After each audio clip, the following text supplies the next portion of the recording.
let's see.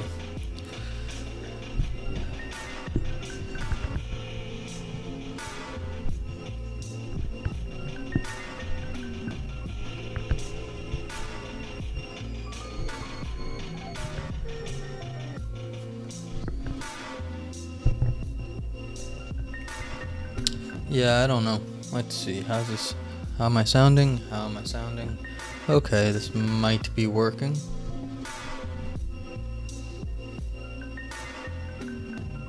It is too hot here in New York.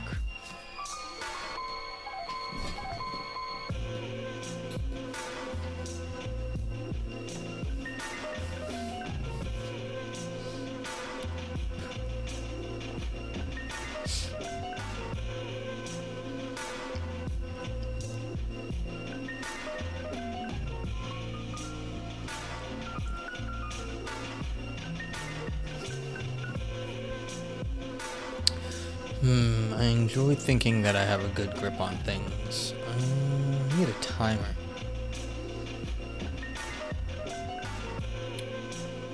Let's see, timer.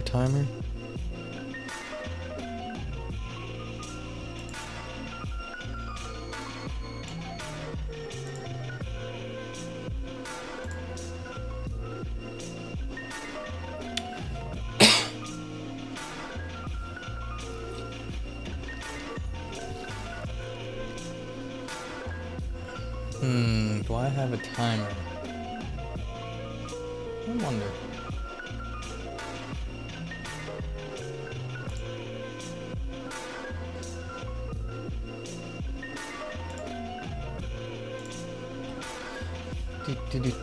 Let's see, what do we got?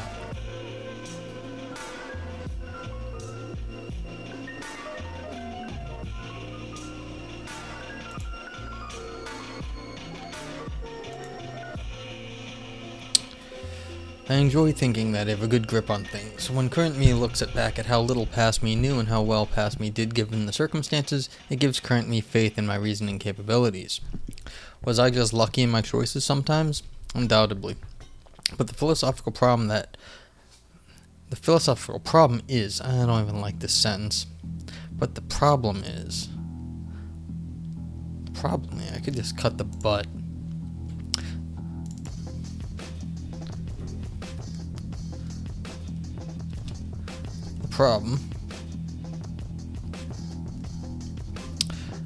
The problem is that I may have miscalibrated what I considered to be good decision making to all the times where I was lucky. In that case, none of my reason may have been good, just lucky. Hey, I believe in you, what's up? Let's see, I'm working on a paper I kind of want to present. So I'm looking for like every last word I can cut out of this paper. Was I just lucky in my choices sometimes? Undoubtedly. I believe in you, and I believe that you're going to get a job there. I believe in you. This here paper is on transformative change and what holds steady across transformative change. So there's been a recent book by a philosopher named Laurie Paul, who argued that when we change, like you do something big, like you have a kid, or you like completely change yourself in one way or another, you can't know what's going on, and so because you don't know what your life is gonna be like later, so how can you make a decision about that now?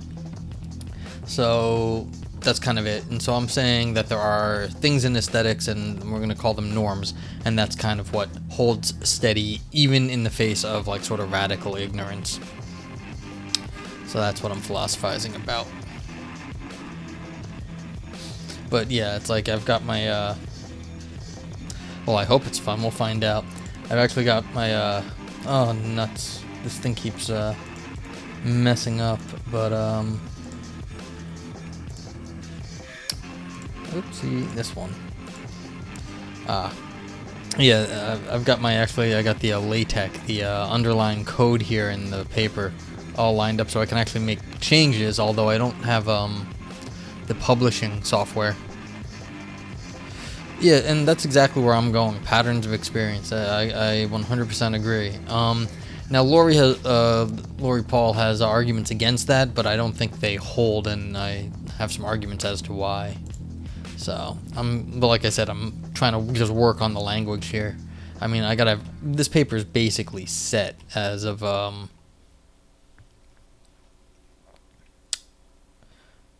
this one. It's basically set as to, like, format, though.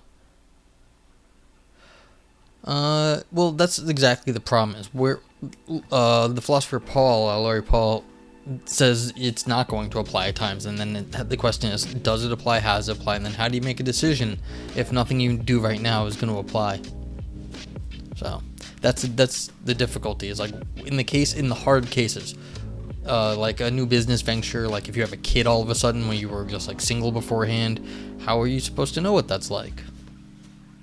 So, I mean, to give you a quick flavor of Paul's answer is that you do it to find out what the deal is in that new kind of life. What are you gonna find out? So basically, here's the quote from Paul: "You choose then the revelation involved in discovering what it is like to live a life as a different kind of being, and by extension to discover whatever core preferences you'll end up having. The choice you are facing is the choice between discovering who you'd be as a vampire versus keeping your life the same way it is. You choose to discover a new identity with its new preferences, or you choose to retain your current identity and current preferences." So the question is, how far can you push what you know now about, like, in the case of like becoming a vampire, everything would be very different. Like all of a sudden you'd start wanting to murder people.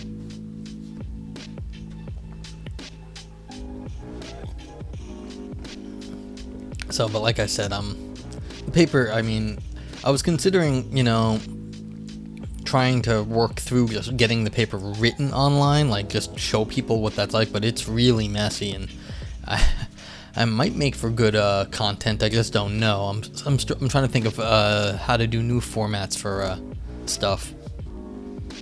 Yeah, that's I completely agree on it. It's gradual or sudden change. And the case of becoming a vampire, that's very sudden. That's more like a trauma.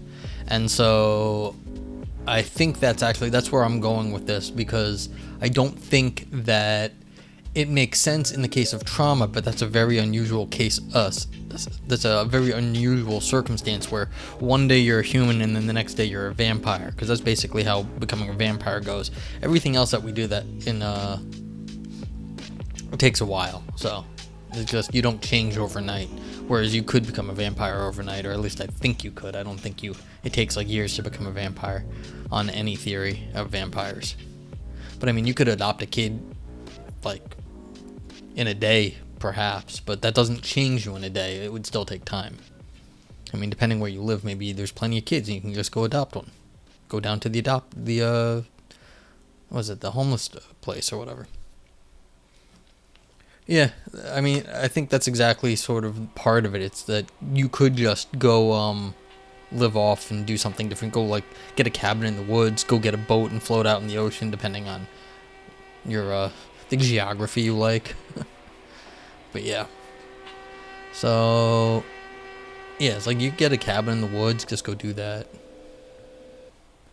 It's like personal preference.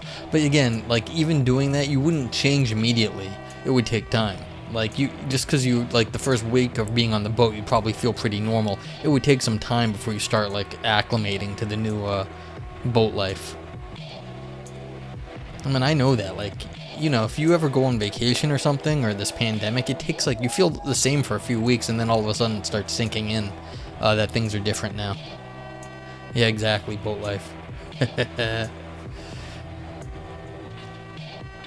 Here's one of my criticisms of the thing that, like, you make these decisions and it makes a big difference. This is from Kafka. It's an aphorism, a relatively famous one.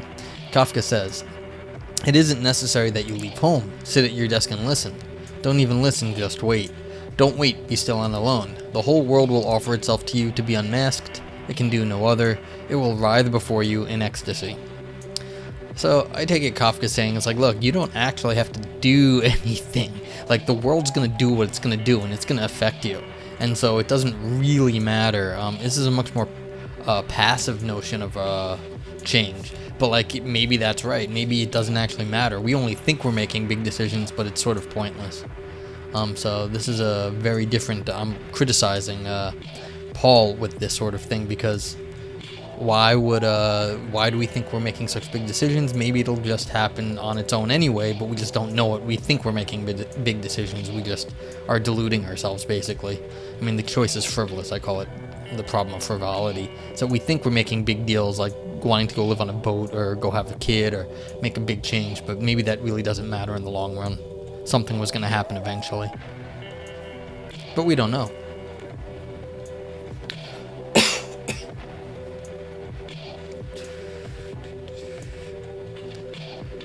Alright, what can I cut? Going back to cutting things. So, I don't like my second sentence. No, my second sentence of the second paragraph.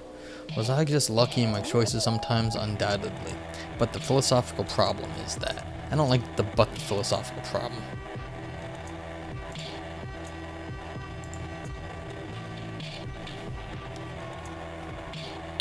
The problem is that.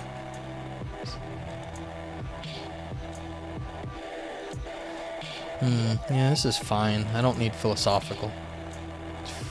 Yeah, feel free to ask me any questions anyway. Well, I hope you have a good dinner.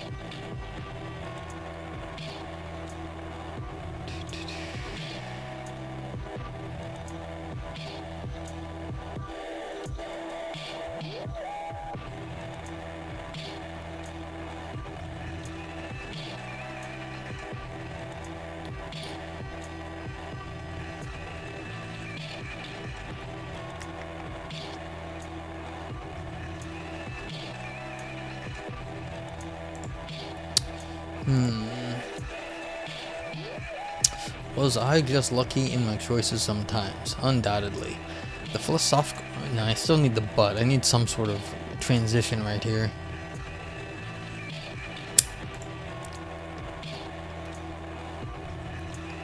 Problem, though... Go with a though instead. The problem, though, is that I may have miscalibrated what I consider to be good decision making to all the times where I just got lucky. I just was. All the time where I just got lucky. In that case, none of my reasoning may have been good, and I'd have no way to tell. I think that is slightly better.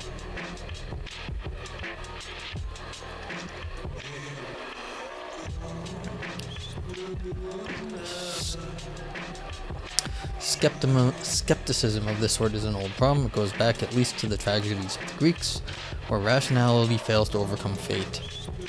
A recent ongoing discussion has been in Bayesian epistemology and related fields in trying to determine how prior factors are properly integrated into decision making. Alright.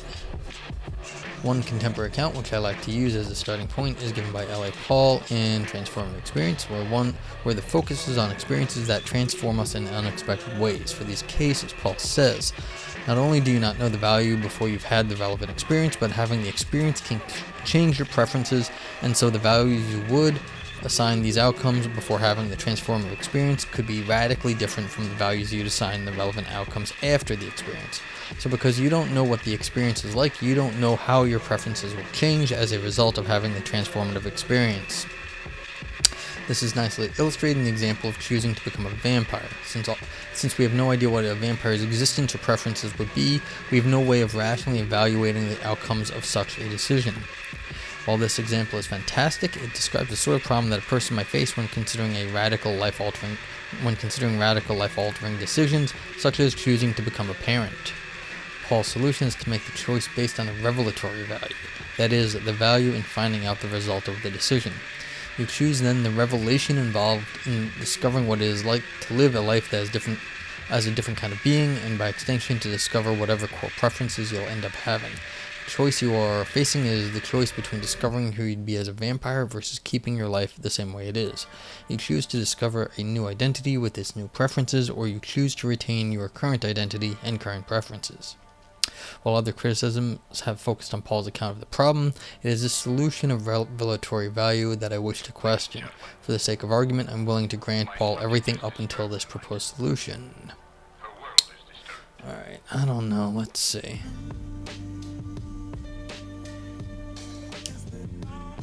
Haven't changed this in a long time, but this one. I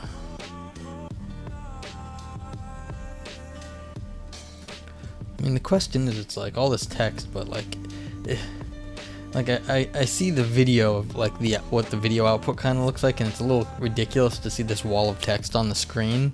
But I mean, it's very zoomed in to even make it legible for you guys, and so it's kind of funny. This isn't like a ton of text. I mean, let me just go back to the PDF output. I mean, it's like a page or two of text, but like it shows up kind of funny. Yeah, I wonder how the format's gonna look if I keep doing things like this. Have to like think of some new way to not have walls of text. It's interesting. How then to make such decisions? Let's look at the example of trying a new food. Some foods such as durian, I don't need such as, I can go with like. Such as has 2 syllables and like only has 1 syllable. Therefore, I save that amount of time, that 1 syllable of time.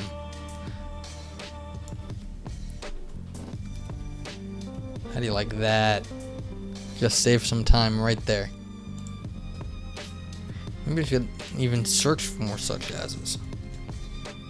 Such as. Oh, I use it one time, one other time. Well, that's fine.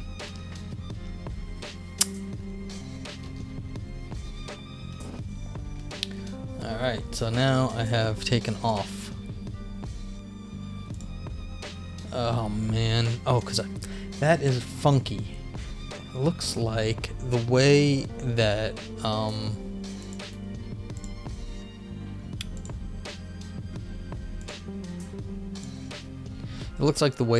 OBS works is it looks at the title of the on the bar, but the problem is with text programs, as soon as you make any change, it puts a little star next to the name to show you haven't saved yet, which is super helpful most of the time. But now it keeps switching off the window because the name is different. So as soon as I hit the spacebar right now, oh, it worked. Okay, it stayed. But I think if I switch away and then switch back, it might be a little funky. Yeah.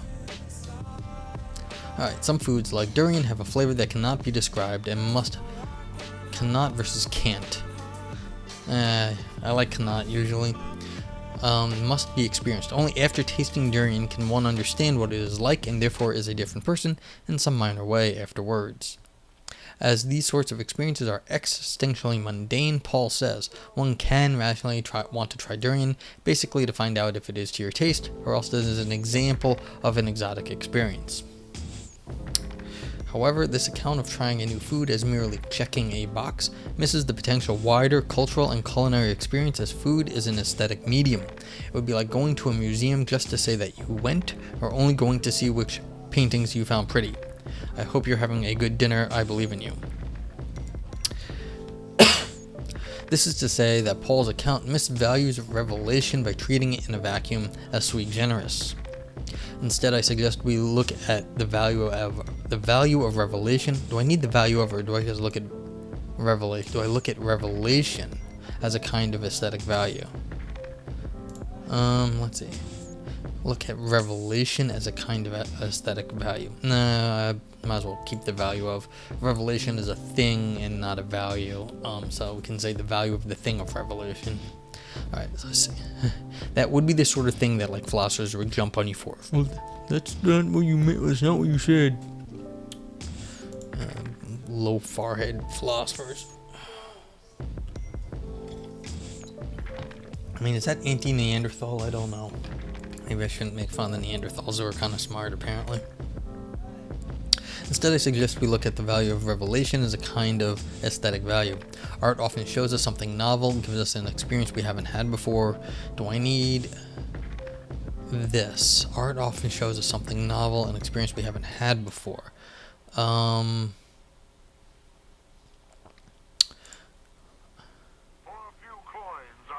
Art often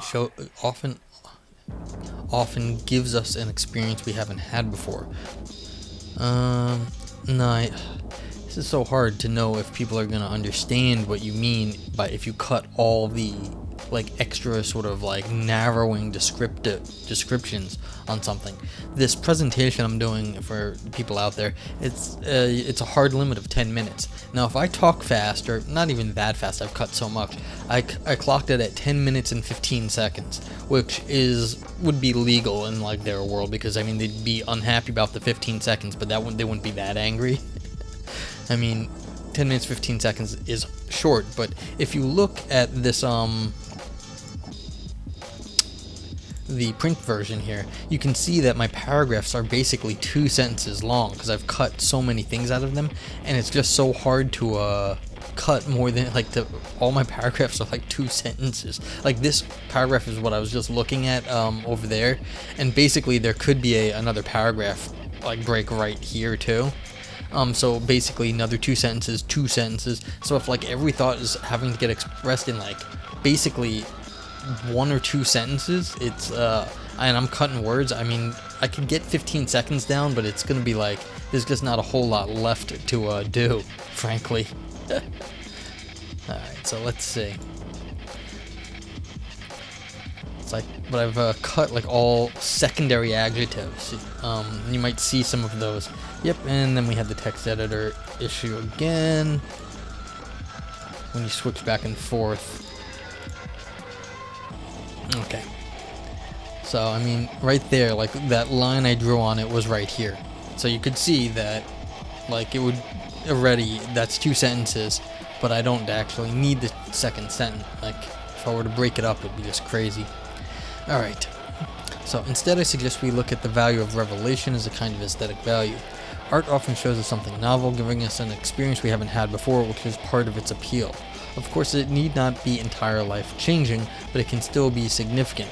A personal anecdote. I saw James Turrell Gansfield room when I was a kid, and a total loss of depth perception, a phenomenological experience I never had, and it completely blew my mind. This example illustrates that art can provide the sort of revelation in question here. And if anyone out there wants me, like, you can look up a picture. If you just ask me in chat, I'll show you. The pictures don't do justice for it because you are getting a weird experience of losing depth perception when you see his work. And so it's in some sense I can't describe it to you, and a picture just doesn't do it justice. Like, you can't understand by looking at a picture, you have to go experience, because it actually induces a psychological state of the loss of depth perception.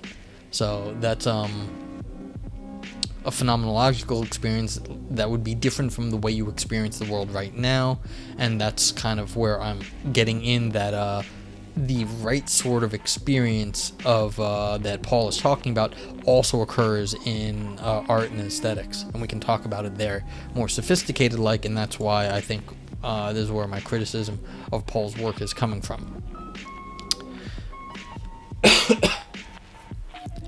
Alright.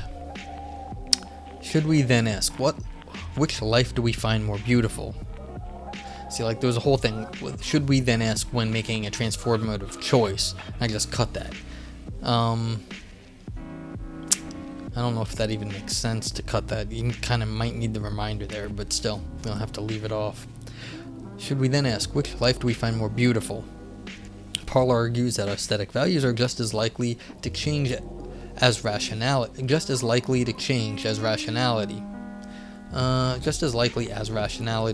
change. Let's switch this around. After a transformative experience, what a vampire finds beautiful may be radically different from what we find beautiful.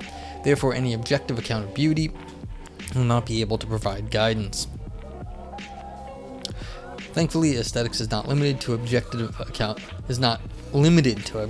accounts of beauty. We can have subjective accounts, aesthetic norms, and ideals that are more specific to ourselves. For instance, take Nick Riggle's presentational style.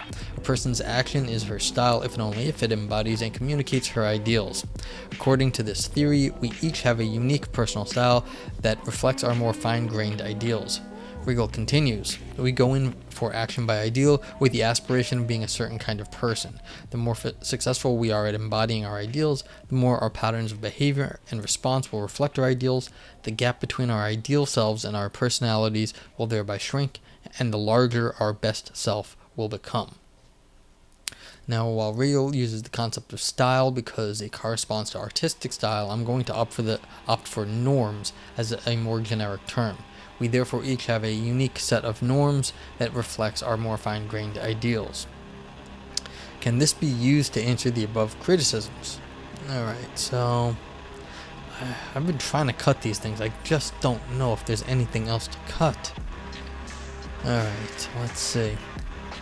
If we make the assumption that these norms have gotten something about ourselves correct, then we can answer in the affirmative. Say we are trying to decide whether to become a parent or an ascetic monk. Appealing to our norms can help guide us in our decision by identifying which patterns of behavior most accord with ourselves. Does meditating for extended periods fit our style better, or is caring for another human more normative to ourselves? Hence, though we may be choosing for revelatory value, we can be guided by personal norms corresponding to the practice of each transformative option. Note that this is often reflected in practice. Couples get a dog before deciding to become parents.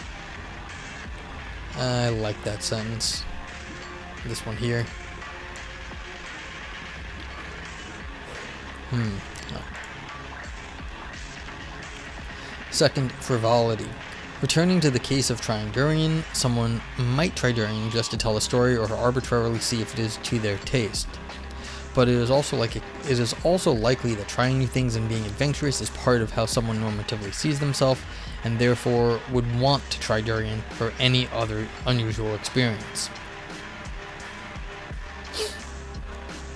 Alternatively, imagine that your personal norms have not yielded the intended results, meaning you are not becoming the person you want to be, or perhaps you are a risk taker and are generally willing to make transformative choices. In these cases, it would be normative to make a transformative choice. Hence, personal norms can be a reason to choose transformative experiences. Therefore, by drawing on norms from art and aesthetics, we can give motivation and guidance to transformative choices. Conclusion. I expect Paul would criticize... Do I need I expect? Could put Paul would likely criticize, but is that any better than I expect? I expect Paul would criticize the above assumption that we have gotten something right about ourselves. The above assumption or the above use of the assumption. That's close enough that it wouldn't be so bad. If we undergo a transformative experience, perhaps even things we had previously gotten right about ourselves would not necessarily hold, therefore appealing to the norms that had previously held would fail to provide useful guidance. The difficulty with this response is that the transformative experiences usually do not happen all at once. Big transformations are a process. Unlike becoming a vampire, where the radical change is almost immediate, the other chosen transformative experiences happen over a long time. One has to be able to perform the tasks and duties required of that new life in order to become the new person. If a person tries to be a parent but quickly gives the child up for adoption, then they won't undergo the radical transformative experience they had chosen. Therefore, even if we eventually end up discarding the latter, there has to be some stepwise consistency in the evolution between the previous life and the new one, which the norms provide. Returning to the original question, can aesthetic norms help alleviate skepticism? Maybe a little, and only to the degree that we get something right about ourselves. But insofar as I've gotten something minimally right about myself, I can then feel good about having a chance at making decisions that will work well for me in the future, which is all I'm hoping for. Maybe this is good enough.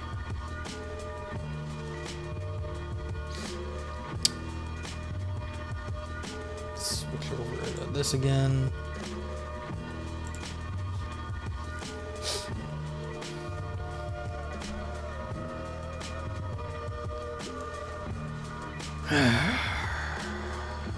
Let's see.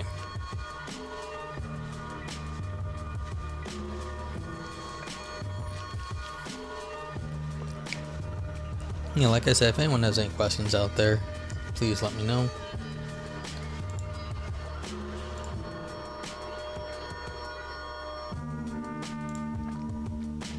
don't always know what people want to hear, but like I said, I'm just trying to work on this for myself basically. And yeah, let me actually grab the link quick. I can put it in a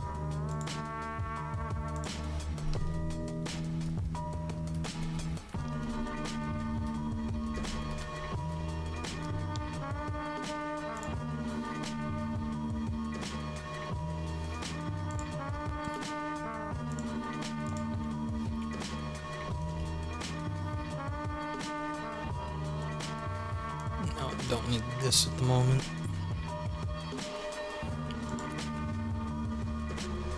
Yeah, so if anyone wants to check out the presentation, you can go to aestheticsforbirds.com. You can see the link right there.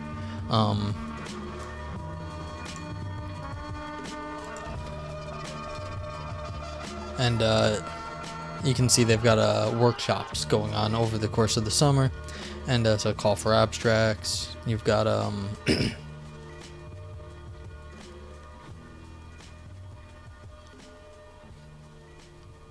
like here's a previous video of the presentations that were given recently.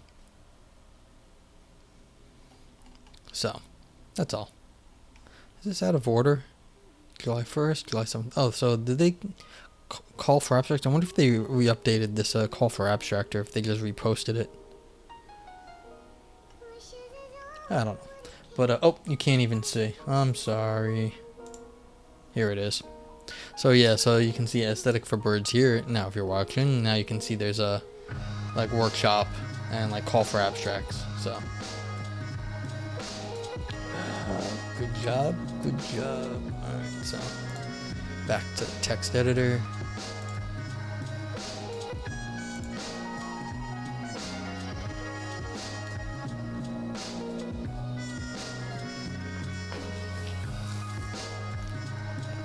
And of course, there's no guarantee that my paper will be accepted, because, you know, that's just how these things go.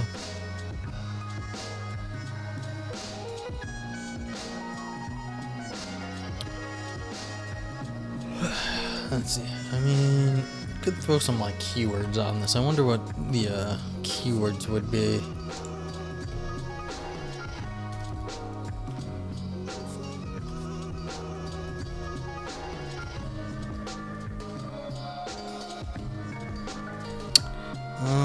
Let's go with aesthetics, transformation, norms, skepticism.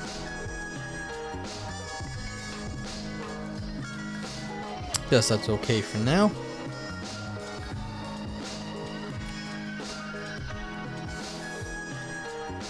This is really funny, actually. In the grand scheme of things, I usually like save just almost constantly. I hit the save button because why not? It costs me nothing and it's helpful. But because the broadcast software doesn't like that I keep saving and changing the name of the, because the window name changes when I save it because it has a little star in it to show that I haven't saved it. It's like I'm not saving. I have to stop myself. It's like the anti-old Windows practice of like saving compulsively. I mean, I have had programs crash on me. Not that long ago, something happened. Yeah, a few weeks ago, something crashed on me. Let's see. Yeah, skepticism.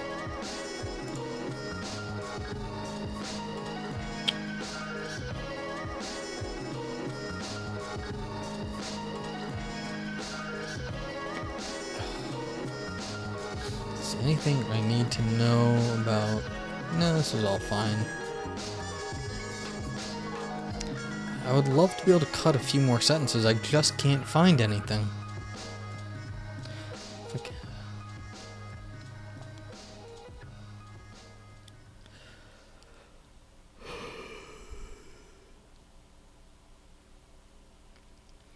Paul's solution is to make the choice. I could just say Paul's solution is to use. Make the choice based on versus use the revelatory dice. Huh. Could I do that? make the choice. Also, let's take a look. What would that look like if I said,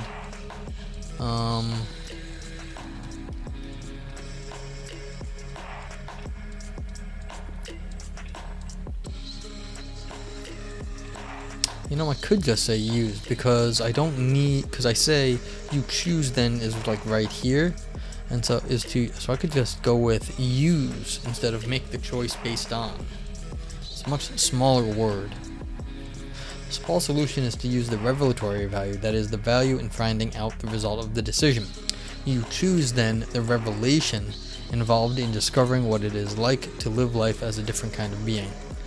Yeah, because alright, so we've got choice here, and then we've got choice here, and I guess I don't need it like right here in this sentence, like in this bridge sentence, because it should still register with the people that I'm on the same topic, because it's really I'm talking about choice here, here, and then again here, so I guess I don't need to do it a fourth time in between.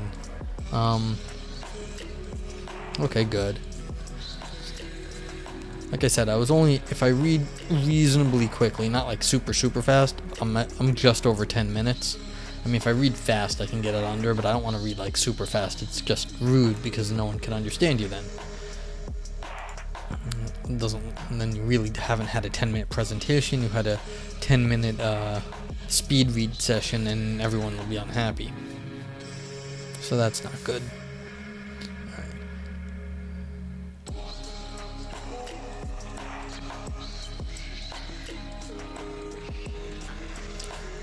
This is like to do.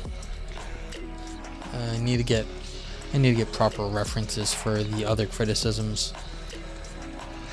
You know, I'm kind of surprised no one else has mentioned. At least I didn't see anyone specifically mention the problem with change over time. But it doesn't really matter how long the time takes if you're not focused on the solution. I think that's where I've got a good argument, is that I'm focused on the solution Paul is giving, the revelatory value. And since the revelatory value takes a long time, it's not just that the process takes a long time, but the revelatory value, you don't get that all at once. And so it's like, you can't base you have to be able to appreciate that you're going to get the revelatory value, I think. Is that right? What am I getting? How do we get revelatory value? When do you find these things out anyway? That's the Kafka's criticism. When do you find out that things are different? You always find out after the fact. So, alright, so here we go. Here's the actual philosophy. When does revelation happen? How the heck would we know that? Like, I mean, if we've got divine revelation, it's like just given by God. But again, that's like a trauma. It's just like you get hit in the head, bonked in the head, then you're different, or you get something, God gives you insight, and then it's like immediate. You get thrown from a horse like Jean-Jacques Rousseau, and you go crazy because Jean-Jacques Rousseau was crazy. He was like schizoid, paranoid. Like, I don't think he was schizo, but he was definitely like paranoid, delusional. And that's why I can't read Jean-Jacques. I think he's like, when I read Jean-Jacques, I'm like, this is not a stable, like, his mind is unstable. Like, why am I reading this? It's like, it's unstable. And to be fair to Jean-Jacques, it's brilliant stuff he writes, or he wrote. But like, I'm just like, I'm not gonna read this. It's from an unstable mind. It's like, it's not gonna be any use to me if like you have an unstable philosophy. But the problem is, it's so smart that this is why people love this sort of stuff, because it's so clever that people want to like get more and more out of it. But it's just, I can't do it. Like, I can smell instability from like a mile away. For whatever that's worth.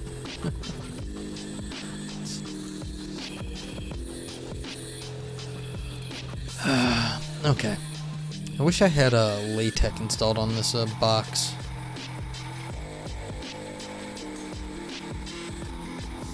I could probably just install it now, but I don't even know how much. Let's see something real quick. Yeah. I have used up all of 2.3 gigs of space on my local directory, but this is like a very this is a project computer for me that I broadcast from, and so it's only got 35 gigs basically on it. So I think I had an old 50 gig hard drive that I used when I put this thing together. So yeah, I'm not. If I could install LaTeX, but it'll take like a gig or two. I've got the space, but I mean, can't really do it live. I could do it live, but it wouldn't really help a whole lot. I'd have to wait a while for it to download.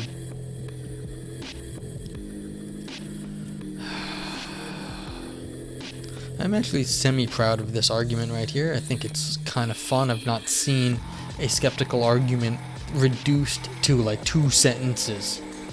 Let me just highlight that for y'all.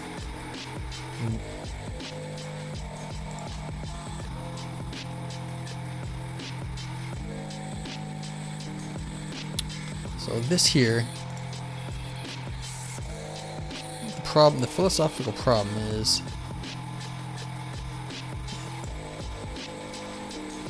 so here we go, we've got all of skepticism in 2 sentences. And this is a Texas sharpshooter fallacy style, which I've always wanted to make a Texas sharpshooter fallacy, and I don't think I've ever had the opportunity to do it before, so just as a bit of a philosophy geek thing to do,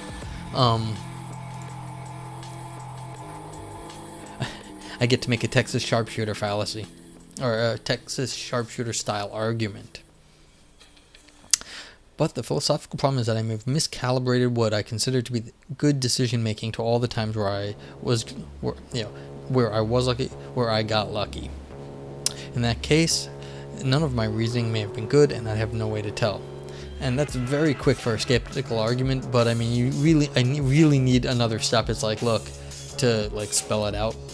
But if all the times I got lucky were all the times where I thought I was reasoning well, then I'd have nothing to base my concept of what a good decision making, what good decision making would be, because it was always lucky when I was doing it, and so I wouldn't be able to tell the difference between luck and good decision making. It would just always be lucky, or it could be equally lucky, and so that would mean I would have no idea what good decision making is, and I wouldn't really be able to be said to be rational at that point, because I'd just be like everything I was doing was just basically off luck. It wasn't really considering options in any sort of rational way. So let's see what else can be done here. I cut a few words here, but then I added one back in there. I said where I just got lucky instead of was, so I added a whole syllable. Boo!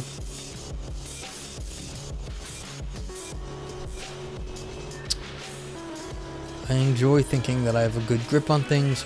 I mean, do I even need this? Yeah, I kind of need the introductory sentences. I've tried to cut this before, but the question is, how do you raise a skeptical argument, the specter of skepticism, and then, like, how do you ask skepticism without actually justifying it? You can't just be like, skepticism! I mean, you could, but it just would be sort of, you need an introduction. You need sort of like, you need to get people onto what's going on first before tearing it down. If you just start tearing things down, people will be like, what are you talking about? Everything's fine. What are you complaining about? But you need some sort of on-ramp to get people to understand why there's even a skeptical argument. So, if you're going to construct an argument, if you're going to make an argument where you tear something down like this, like a philosophical, be like, well, this is wrong, or this is potentially fallacious, what I just set up here, then you need to have said, well, what could be potentially wrong? So you need something up here, and then you can argue against what you just said below it. But if you just start arguing against something that you haven't established, then people are just going to be confused. They're going to be like, why are you talking about, like, skepticism? Like, what relevance does it have? Well, it's like, and what relevance it has is that I enjoy thinking that I have a good grip on things. Like, I want to say I know stuff. And so, since I want to say I know stuff, the problem is I might not be able to say I know stuff, and then that at least they can identify with, enjoy thinking that you know what's going on. And people do enjoy thinking they have an idea of what's going on. And I had a parenthetical in the originally, regardless of whether it's the case, because you know what, people like thinking they know what's going on, even if they have no idea what's going on. They still like thinking that they have a handle on things. It's the old Tommy Lee Jones quote from Men in Black. People like thinking they have a good bead on life.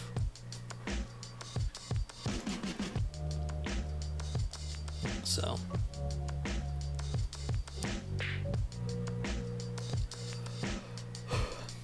and then of course you also want to look, this is the sort of like, what is going on here? Why do people want to what thing are you actually do you have in common with other people? And then you come down here and then you start to question about a little bit of that. Was I just lucky? Sometimes. And people can identify, well look, we get lucky sometimes, that doesn't make us wrong. But I mean, of course we get lucky sometimes. That's okay. But then the philosophical problem. Yeah, I'm afraid I need the word philosophical.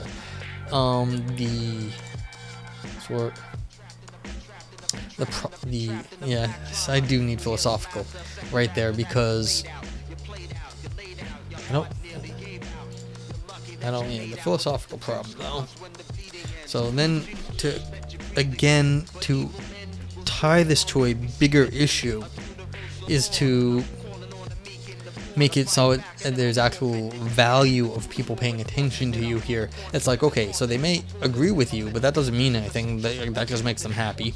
And then you show yourself not to be sort of like overconfident in what you're saying. Like, you're not trying to make giant leaps of your mental abilities. Was I just lucky? Sure. Not all the time, but sometimes. But then you can get into the wider problem after that by, even in just like 3 sentences, trying to build up, look, I'm like you, I'm not overconfident, I'm just trying to do the best I can. But then what is the overarching issue here is that we just don't know how confident we should be one way or the other about what we think we're doing. And so then you've actually got a philosophical problem that people can react with and sort of relate to, because you're not taking like radical skepticism, how do you know the external world exists, but you're taking it in there's a big enough problem here, even on just this scale, that you can sort of start to question. And then I tie it a little historically, and to the Greeks, it's not an old problem of skepticism, they knew about this. And then also in the contemporary debate, Bayesian epistemology, and of course we've got AI and all sorts of stuff that has to take inputs of stuff and then output an answer. And how do we actually figure that sort of out? It's like statistics and all that sort of economics. How do we take the evidence from the past and use it? So it's part of the issue here. Let's see, did I mess up my... One sec, let me just check my music. Am I on a loop or not? Oh no, it's just it started started something else. Okay. Because I've heard all of this stuff a million times.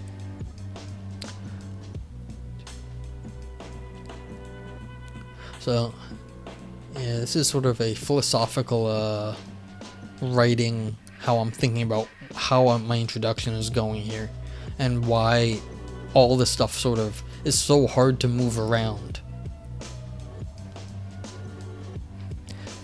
Yeah. Okay, so then even just after I related to the ancient Greeks, I have, like, you can still see in the text it says like Descartes right here, like, of course, because famous evil genius argument that maybe we're just wrong about the whole world, where we think we're right but we're not. But I just cut that because you don't even need that here. It's not doing any extra work for me to tie to Descartes. I mean, unless I want to make the French happy. And then contemporary ongoing discussion, so it's still current problem. And then I get around to the actual work that I'm going to talk about here, which is this sort of famous work from the previous decade now.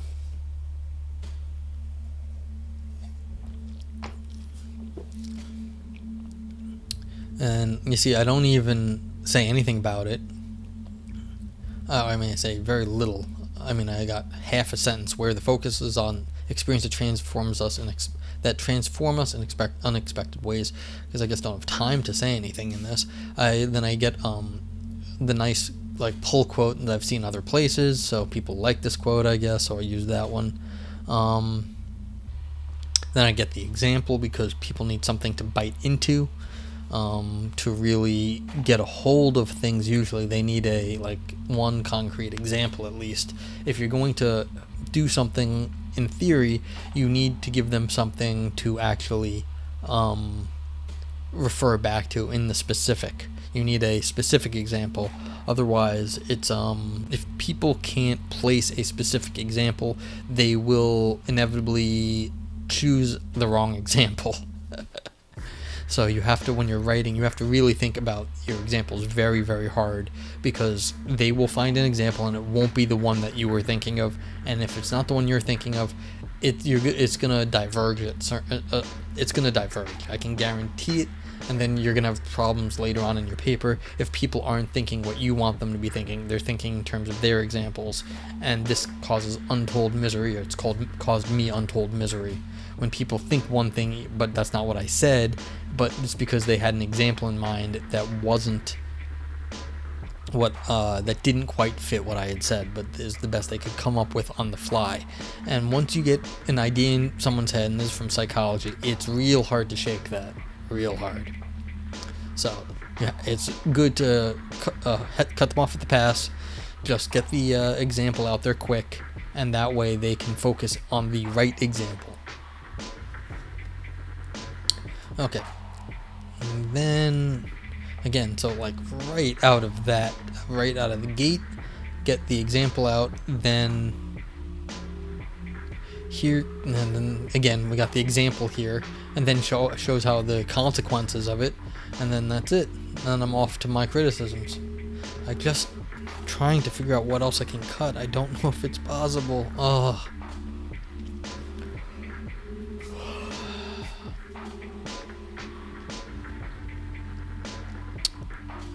So,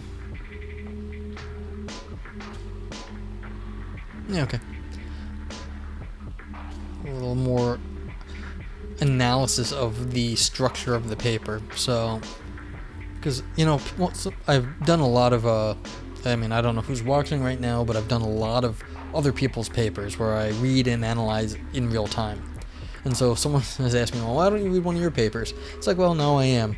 But I'm just trying to, the value of metaphors and examples can't be underestimated to get people thinking in the way you want them to be thinking. So, let's see. So this is, yeah.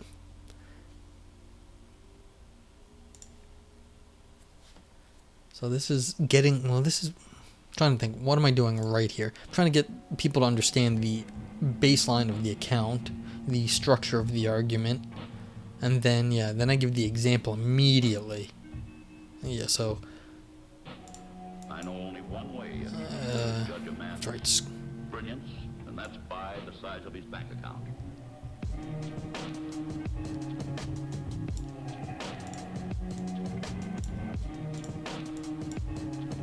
Yay, script came in useful. So examples, especially in philosophy. So immediate examples too. You don't want people making up their own examples. It's just not going to work. They probably won't be able to come up with a good example either, which is the issue. Yes. Oops. Well, I got an extra peak right there.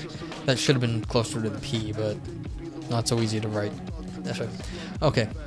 So even if it's a fantasy-based example, it doesn't matter. As long as it covers the bases, either the metaphor or, like, it doesn't matter how fantastical or out there your example is. It has to just be there to give the person something to grab upon, so that their imagination can hop on something that's not basically that you want them to go to, as opposed to someplace else, which is where they will otherwise go to. Because what they are thinking, the whole point of you writing philosophy, or fiction for that matter, is that you're trying to tell a story that they don't know yet, that they haven't heard.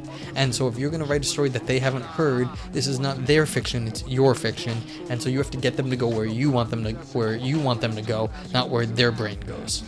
And this is a question of expectations in some sense. You have to do the thinking for them. I always got this wrong. You have to do the thinking for them. You have to do the thinking for them. You can't expect them to think at all. Do not be expecting anyone to do any thinking in philosophy. Ever.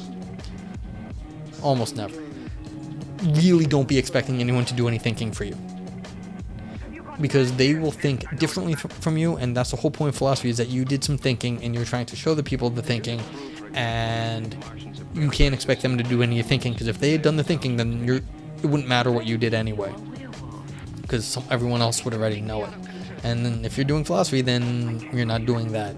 The same with fiction. If you're thinking of fiction, you have to do the thinking for other people, and they will figure it out. Like, they will fill in the details, but you can't expect them to know where the fiction is going, because then they wouldn't need to read your book or whatever story you're reading.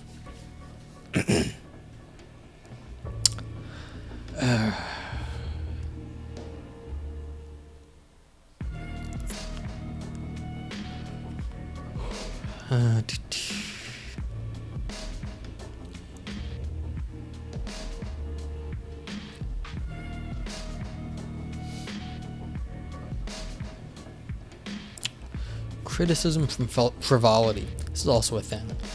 You're not going to hear too many criticisms along the basis of frivolity, so that will make it unique sounding. This one here, criticism from choice, I don't quite like as well, but it's because this is related to other something called the Axiom of Choice. When you're selecting something from an infinite set, it's you can't do it without the Axiom of Choice. It basically says you can. The example from Russell, it says, look, if you have like a drawer full of socks, and someone says, look, sort them into pairs and then take the left sock from every pair. You can do that. But if you have an infinite set of socks, you can't sort them into pairs, because there's always more, and so there's never any sort of like all the left socks. It doesn't make sense in that case, and so you can't select something. And so this is the criticism from choice that I'm arguing against Paul's account of transformative choices, because if there is all the choices out there give you revelation, or not the same revelation, even if they're different, how do you actually make one choice over another? And Paul sort of recognizes this as a problem, but like Paul uses this issue here as an argument for her account. I'm arguing that it causes a problem for her solution, and so, but that's why I call it choice, even though this is an overused term, that it is related to a bigger sort of thing. And so that's giving people the flavor of what's going on, and that means I feel like I have less work to do to explain myself, which is nice if you have to explain why. I could also call this a problem from guidance, which I call it later in the paper, even though, I mean,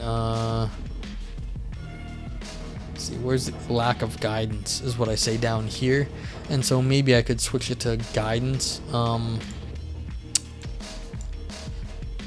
So the problem of guidance, the criticism from guidance, but that's I'm not entirely sure which one's better, and I don't know if it makes a big difference really.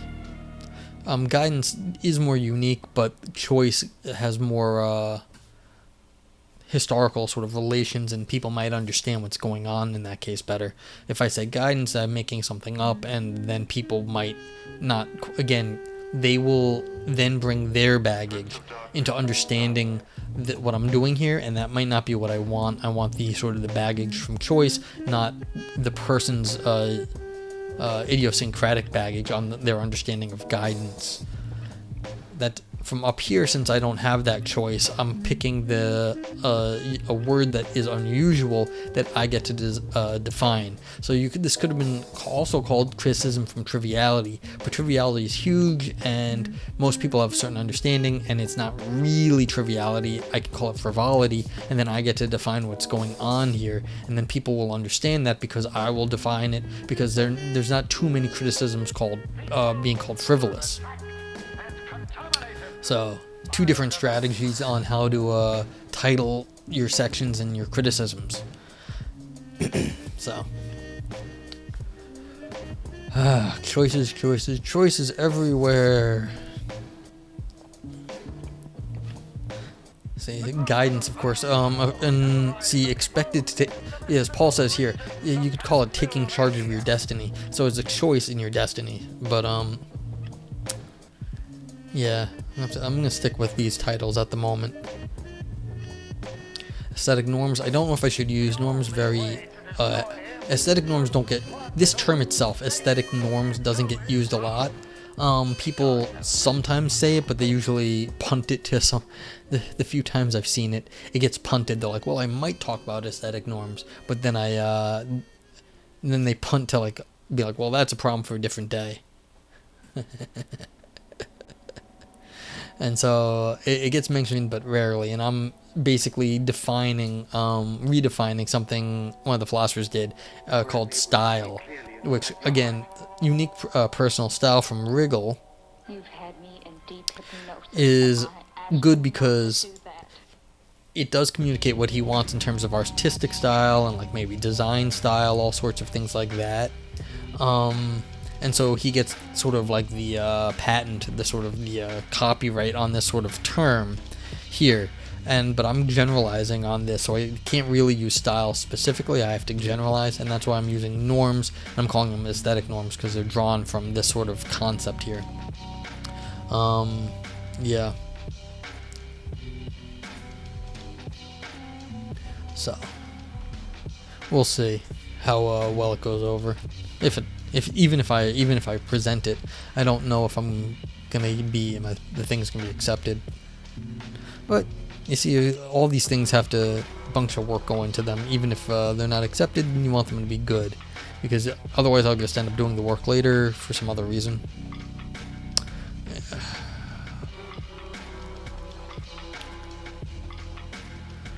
Let's see.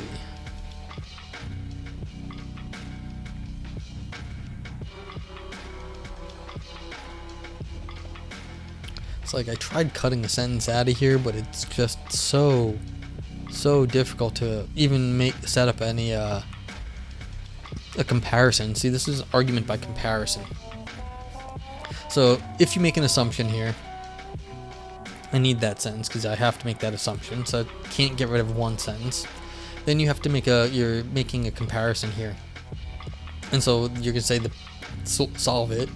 But then you have to give an example of what you are actually comparing. Again, you have to give very specific examples so that the people won't make up their own. If they make up their own, they might not be what you want them to be, and then they may not accept your conclusion because you didn't specify what the exact problem is. You get this issue in logic too.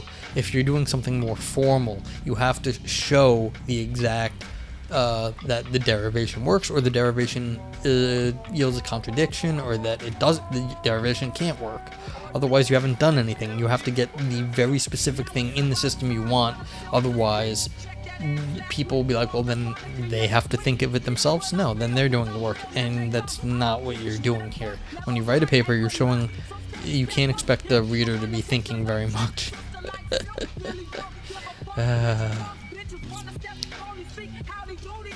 And so, yeah, that's also the reason I like this last sentence, even though it's completely unnecessary.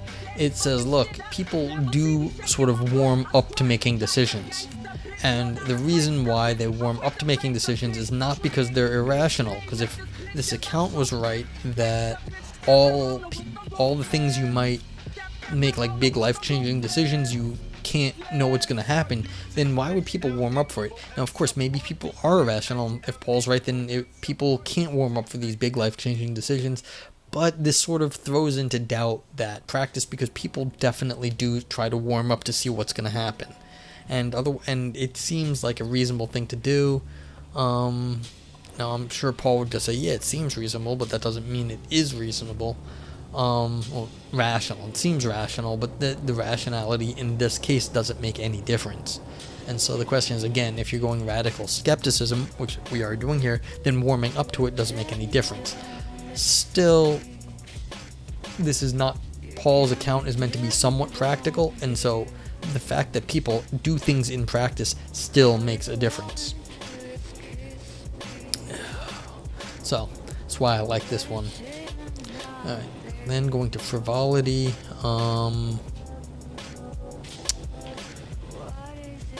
Yeah. I mean, again, this is so short. We've got two sentences here again to set up the problem. And then, one sentence to set up the problem.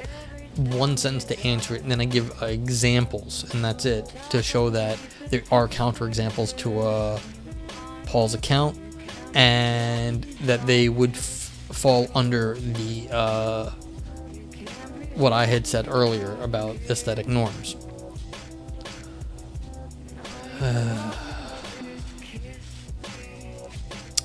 Okay, then criticism. Just one criticism. That's all I have time for. That's all I care about thinking about anyway. The main criticism. And then it's argument from process. I tried seeing. I mean, Paul basically did argue that, of course she knows that things take time, but it doesn't matter to her because she was focused on the rationality of it, not the value of the revelation. And so the revelation is gotten through the practice, not just given to you like divine revelation at the end of it. And so that's part of the issue here. Again, it's not trauma-induced. And so that's part of the issue, is that you get this through practice, not through, not via divine revelation or some sort of other epistemic sort of. I don't know what Paul thinks, but I assume that Paul's account is not one of like divine revelation or similar. I mean, it's not divine, but where you learn something by doing it, but in doing it, that's a question of process and practice, not just having done it, then you just receive the knowledge like your reward at the end.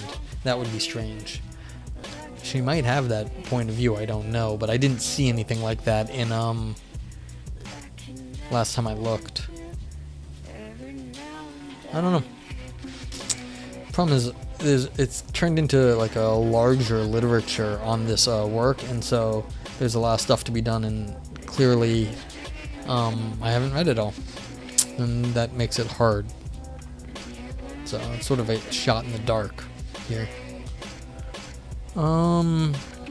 Still, and then okay, speaking of just at least what happens, you deal with a little bit of criticism, or the important ones. You can't always deal with all the criticisms, but you deal with the obvious ones, the ones that people in the area would be like, well, clearly you just rerun her argument on this sort of thing, and why doesn't it work? You show it doesn't work, and then there's probably some other arguments that'll pop up, and but then again, even in that case, you still want to relate it to a little bit wider discussion at the end, because you don't want, if you can, of course, criticize one author and stick to just that author and then argue about that author, that's cool.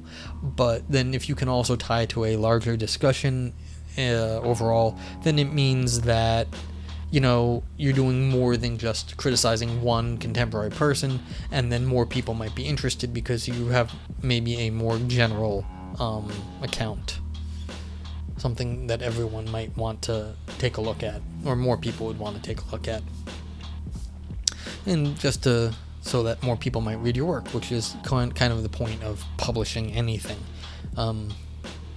mostly the point of publishing anything, so that someone might read it, get something out of it. Alright, so returning to the original question, Should I use original to the returning to the wider question? No, this is fine. Can aesthetic norms, what I theorized, help alleviate skepticism, the more general issue, going back to the Greeks? Maybe a little, yeah, don't be, again, a question of being overconfident. One of the things that happens is, this is don't take my word on this one, you might get a lot more bang for your buck by being spicy. That happens where you say something a bit more controversial. I'm not going for controversy here, but that works for some people.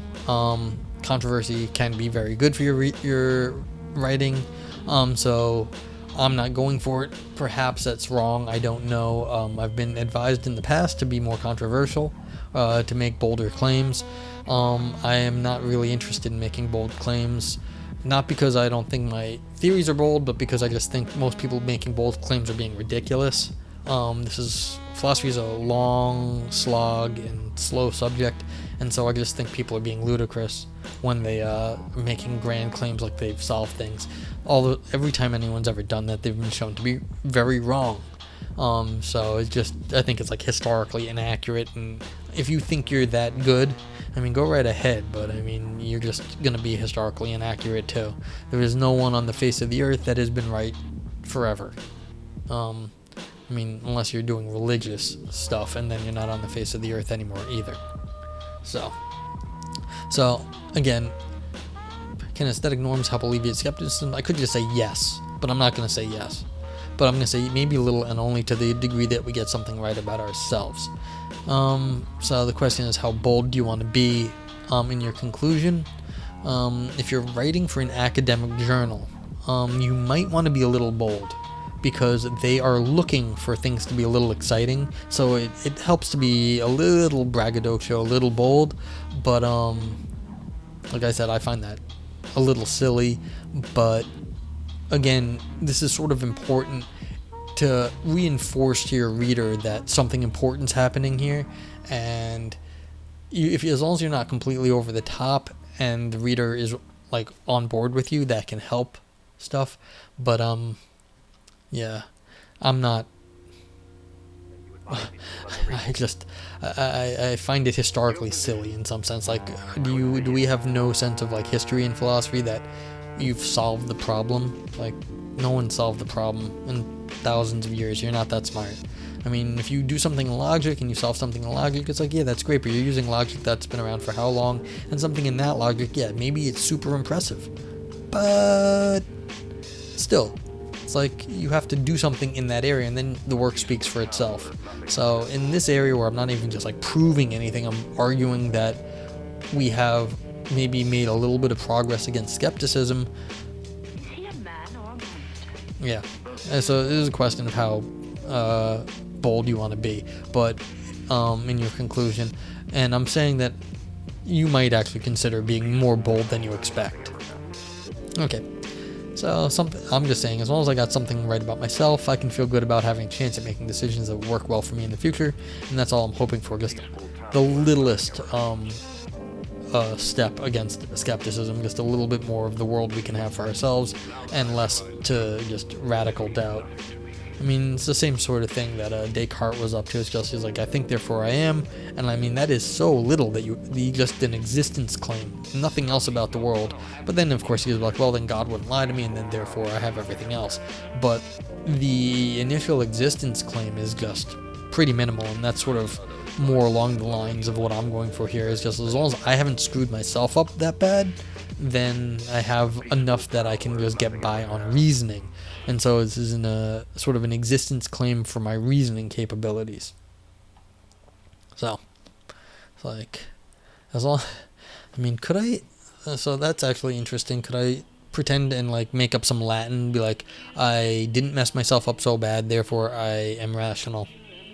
So like something cogito, like ergo cogito, like I think, like like so instead of cogito ergo sum, I'd have I'm not completely wrong about myself, ergo cogito, therefore I do think, like I am rational. I don't know. I mean, that would be cutesy. And part of writing is sometimes being cutesy, giving people something to hold on to. As I said in my titles of the criticisms, you want to give people something to grab onto in your examples and in your writing, and that way they'll remember that, and that will give them more. That will sort of help you structure how people are thinking about your work. And it can be a little pretentious to start coining terms, but that is also an issue. If you want to coin a term, you might as well coin a term, because it will help people to think about stuff, and you run the danger of being pretentious, but I mean, that's just a danger you're going to have when writing. It's just part of writing and being philosophy stuffs. So, let's see, what else? Yeah, see, I've been stuck here with 1, 2, 3 references on the last page. It used to be, this was 15 pages total. Now it's down to 11 and a little bit. And I've been trying to cut enough to get this last reference onto here, but I can't seem to do it. I mean, not just cut by deleting a paragraph break, but actually cutting enough words out that there are fewer words in a paragraph, and therefore I can have one more reference on this page, but I haven't gotten there.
If anyone out there has questions, please let me know.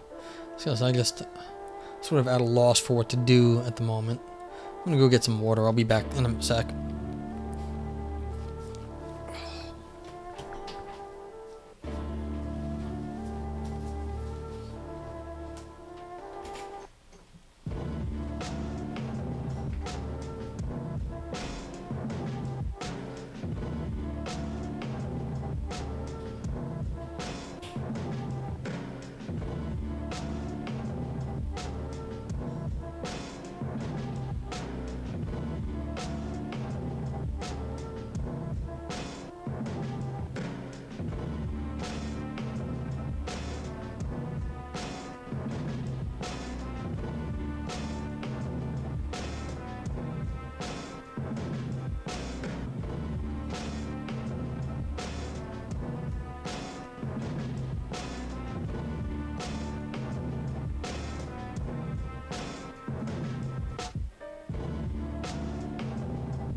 So, let's see.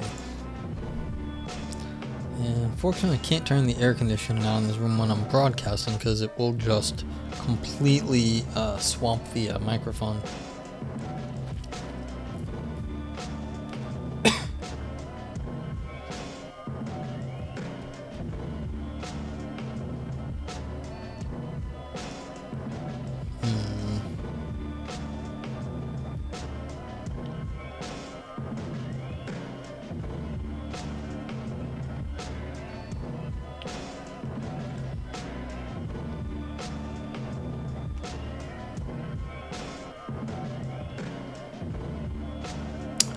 Yeah, let's see. What else can be done?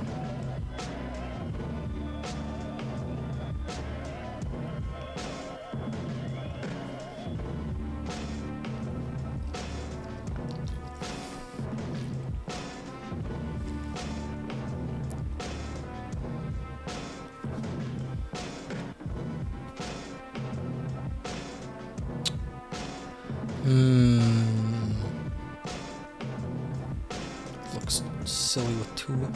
I hate two colons.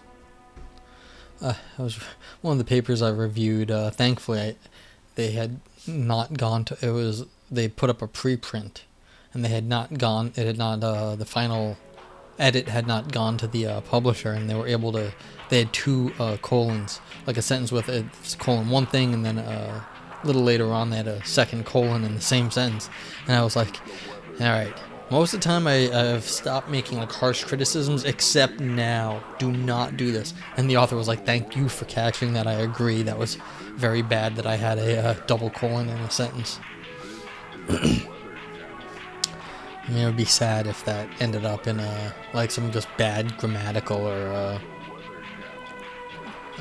syntactical mistake was in your paper, and it would stay like that forever.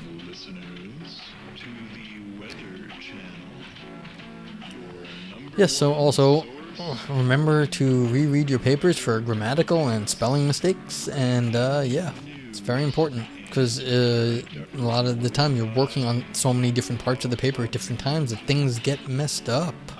It happens a lot. So most of the time in philosophy you're not having a professional editor look at your work in terms of just sort of technical problems. You're relying on the reviewers, and it's not their. Another thing the reviewers' responsibility is not to do is think, because they're not going to anyway, so don't expect them to, or fix your grammatical and spelling mistakes. Those issues.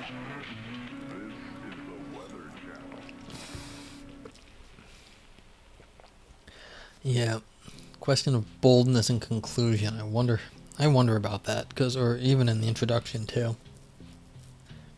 I mean, people, even philosophers, or I should say not even philosophers, I should say especially philosophers, they want to feel like they're doing something important. It's very hard to do anything in philosophy, and they want to feel like they're significant, and most of the time they're just sitting around reading books, which, I mean, it's great to sit around reading books. I mean, there's no complaints with that, or papers and whatnot, but a lot of times people can sort of feel like they're not, especially nowadays, changing the world for better, just doing some sort of little sort of academic work, and it's not really making a big difference. So people want to feel like their work makes a difference, and so you should treat people seriously and their work seriously, but they also want to feel good about it, and so you should keep that in mind, that your audience wants to feel good when they're reading your work. So if it's all negative, or if it's just going to bring them down, usually you can fix that in some way. It's like, well, you've got a negative response to this, but then why are you publishing? What's the problem? You should also find some way to have a positive result too, which usually there is. If you're going to have something negative in philosophy, there is a flip side to it, because that's just the nature of these things. If you were criticizing someone for a mistake and it's all negative, then you can try and figure out, why did they make that mistake? What was going on? What was the philosophically interesting thing that they were talking about that led them astray? And so usually if smart people make a mistake, you shouldn't just be like, oh, I've said this before too. I read some paper, and they basically they said, well, they've made a Logic 101 mistake. And I was like, you never do that, because you see in their criticism, and then what happened was the person made a response paper or whatever it was, that it wasn't so clear. I found a way that what they were saying, yeah, it could be a Logic 101 mistake, or it was a metaphysically very different sort of picture that they were working with, and non-trivial. And so it really made a big difference that, like, they were working between different metaphysics. It was a significant issue there that was not so clear. And so you never, like, these people want to feel good about them, even if they make a mistake. Why'd they make the mistake? Well, there was some underlying metaphysics that was not appreciated by the critic. And it's like, well, that was the actual problem. Not that they made a logic mistake, even if it was a logic mistake, but it was that the philosophy was just radically different. And if you're working with a radically different philosophy, then certain things look like mistakes that they look like simple mistakes, but they really aren't. So you have to be careful. You have to be very careful when criticizing someone. It's like the old. I was reading some book. It's like taking let's give about, like some political BS. It's like taking hostages is very, very dangerous, because if they die when in your custody, you are responsible for murdering people then, and you have failed to take hostages. You just are responsible for murder, and so you immediately are turning that against yourself. Whereas you used to take the hostages for bargaining power. Now that you've killed them, you've lost your bargaining power and your the respect anyone might have had for you as a bargaining partner, and as so they will trust you less and not want to work with you when you were trying to bargain with them because you had hostages. And so it's a very dangerous tactic, because you need to be able to negotiate. That's what the plan was to negotiate. So same thing here. If you're going to criticize someone, you have to be very careful about the criticism, because you're trying to negotiate with the readers to believe you. And if you're just being negative about someone and being mean about it, then you're going to seem like you are not someone that can be worked with, and you're going to seem just partisan. And partisan doesn't really work over the long. Well, it works in some sense, like taking hostages does work in some sense, but if you fail in your criticism, then you're going to be in much more trouble. And so you can't fail in, like, if you're going to be like really hard-hitting criticism and you fail at it, that's going to look very bad on you. So you have to really temper what you think is bad criticism, because it's a dangerous tactic. Because if your bad criticism fails, it basically reflects on you, and then you have bad criticism on yourself, because you look like a fool for being all angry about something that turns out was your mistake. So these are general things you have to think about if you're going to get bold. Like I said, you can be bold about yourself, and if they don't like your work, that's fine. But if you're going to be bold in criticizing someone else, that can be double trouble. Alright. So, let's see, I might go eat some dinner or something. Not that hungry right now. But I don't have a whole lot more to say about this. I just can't, I'm trying to think of ways to cut this, and I just can't even think. It's that time of year again, residents.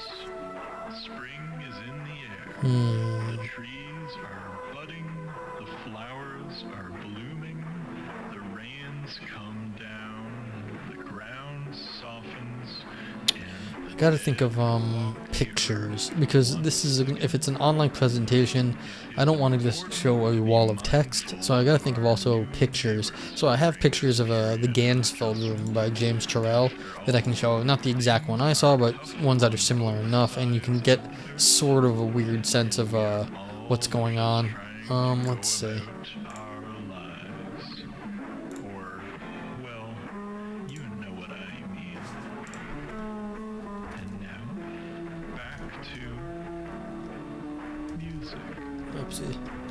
Turrell.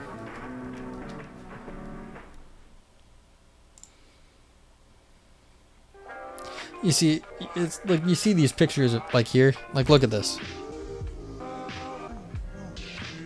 I mean, these pictures are just stupid. You can't see a dang thing. That's the whole point. It doesn't look like anything when you look at these pictures. I can't even describe what it is like to be in this room. Like you just can't see anything at all, and it's just so weird. But like it just looks like a person, a silhouette on a background here, and yeah, it's like you're floating in green space or you're floating in purple space. But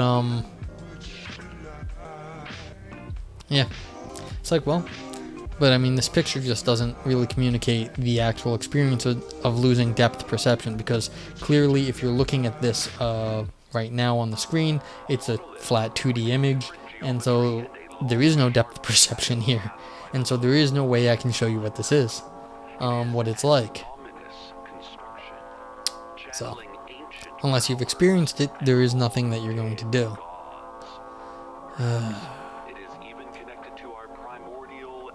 Yeah. You can see, look. See, it's like you can go into these rooms even. Or you can get close to getting into the rooms. Like the one I went is a long time ago now. I don't think I could even go into it. But it was just a window into a room.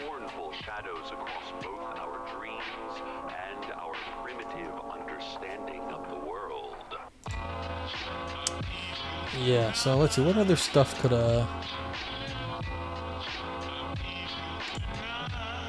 Alright, so we've got this one. I know this.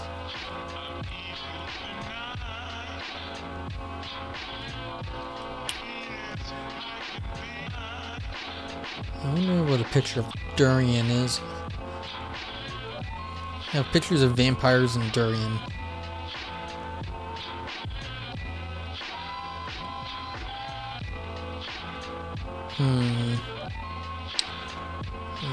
Yeah. The vampire pictures.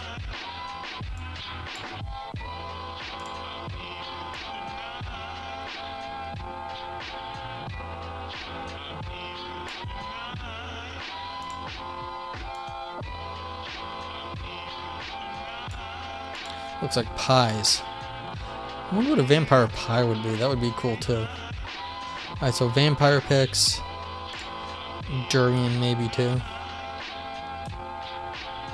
Never had durian. Has anyone out there had durian? I'd like to try it out.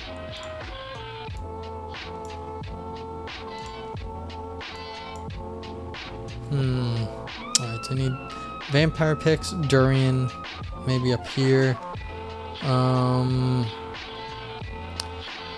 No one's gonna notice this is a Texas sharpshooter fallacy off the bat, so I can't have like pictures of targets or what sort of, yeah. That would be tough. So I could have vampires and durian. Frivolity. Alright, Kafka. I could have bug.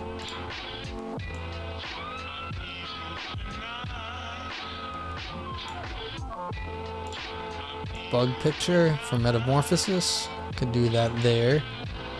Again, transfer choice. No one's gonna know the Axiom of Choice probably. Or they might, but I mean, this is the example of violinists and doctors. I could have pictures of violins and doctors, but yeah, maybe. Don't really like that. They're not that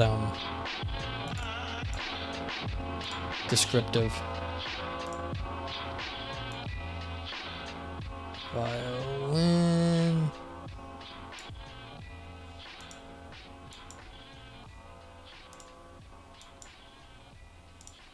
Doctor. I mean, maybe we could get a Doctor Who. Philosophers are geeks like that. They would like that. I've never actually watched Doctor Who, so I wouldn't know. But people like Doctor Who, so... I hope you've enjoyed that song, citizens. And now... Alright, so back to Durian and, For our local Arts and Culture Week, I am pleased to announce that the paintings on display put Durian in a box. gallery by a touring, unnamed artist now depict something. The paintings, which were initially blank, now mostly depict amazingly lifelike Durian portraits. It and is suspected that with more visitors, more paintings may box. reveal themselves. The artist was not available for comment regarding the resemblance of these portraits to recent missing persons. Be sure to take part in this Arts and Culture Week by heading down to the gallery. Durian in a box, like museum in a box, like things to do. For yourself. Like try Durian. Regret it. Yeah, And now, back to our music stream. yeah, in a... So Durian not in a box, with a checkbox.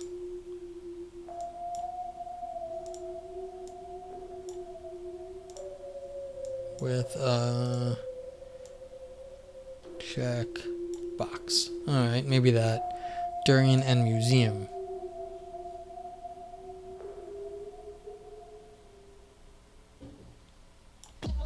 Huh, could do that. Let's see, what other pictures can I do?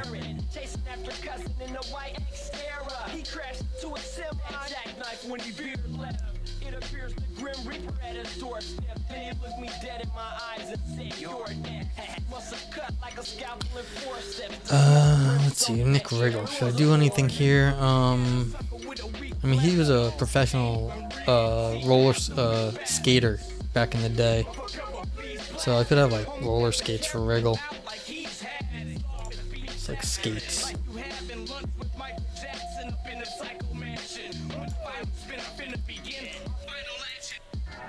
And let's see what other images would go with everything.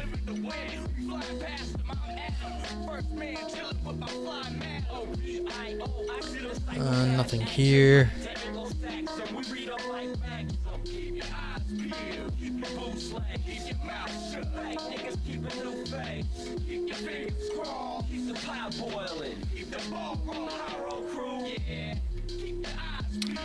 And in conclusion, what do we have here? This is the question of trauma and the process of change.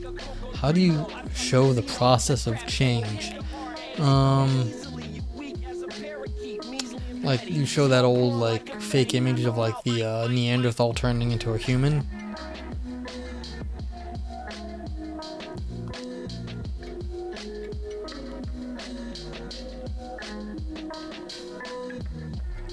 Yeah, maybe. So I'll do the evolution image.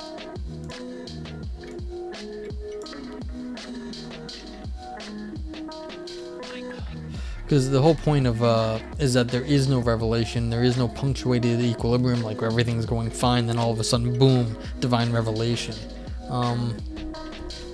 So that's something. So that would reinforce the stepwise consistency.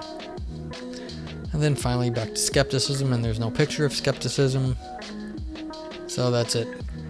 Okay, I'm gonna probably go get some food now and cut the stream. Maybe I'll be back later, I don't know. Play some Minesweeper or something. But have a good day and stay safe out there.